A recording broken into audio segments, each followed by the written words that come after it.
Senate, neither side will dominate. How long lasting do you see that dynamic being right now?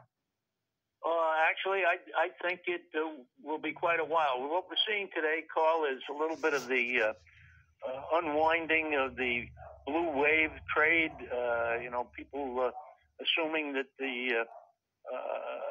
there might be a move in both the Senate and further expansion in the House as well as the White House by the Democrats. And now that doesn't look to be the case. So you're seeing things like the energy stocks, oil stocks beginning to move up as the Green New Deal doesn't look to be a logical proposal. The solar stocks are moving down. So you're beginning to see repositioning. And while we still don't know who the president will be, the fact that nobody's going to run any kind of large or radical program through because of the disposition of the Senate, I think will give the market a sense of relief. And that's what we're having here, is a sense of relief rally. So how much protection is that against a protracted contested result, various recounts, lawyers, basically Florida 2000 on steroids?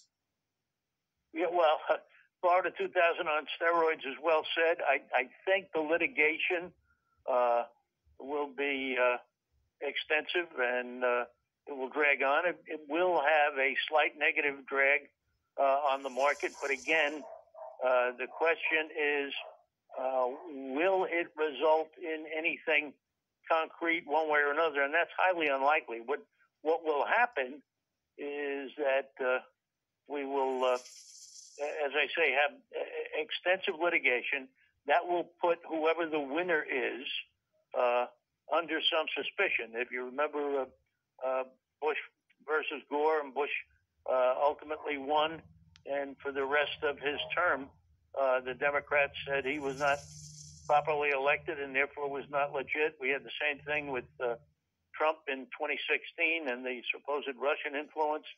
So I think whether it's Biden or a resumption of Trump, although Biden looks slightly more likely, there will be questioning as to the legitimacy of who's in power. And so I think, we've talked a great deal on your program over the past several weeks about divided government and how beneficial. This is basically going to be frozen government for now. Now, there is a possibility that given his history in the Senate, you could have Biden maybe seek some compromises with McConnell, but no big program appears to be ready to go through anywhere. Right. And speaking of compromises, if in fact GOP does a net add in the House, but keeps the minority, I mean, how much incentive is there for the House to compromise on things like further infrastructure or stimulus spending? Well, that's going to be difficult because it has strengthened Mitch McConnell now, and Pelosi emerges as possibly even more formidable than she was before. So it really becomes a question of whether she's willing to make some moves or not. You have some of the Senate, for example, even the Democrats are more moderate than liberal.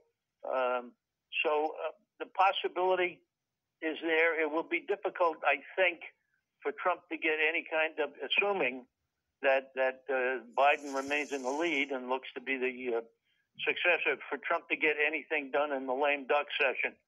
So what our difficulty may be is, can we get a stimulus package, and when does it seem likely? If there is a negative here for the market or for the economy, it is that looks somewhat less likely.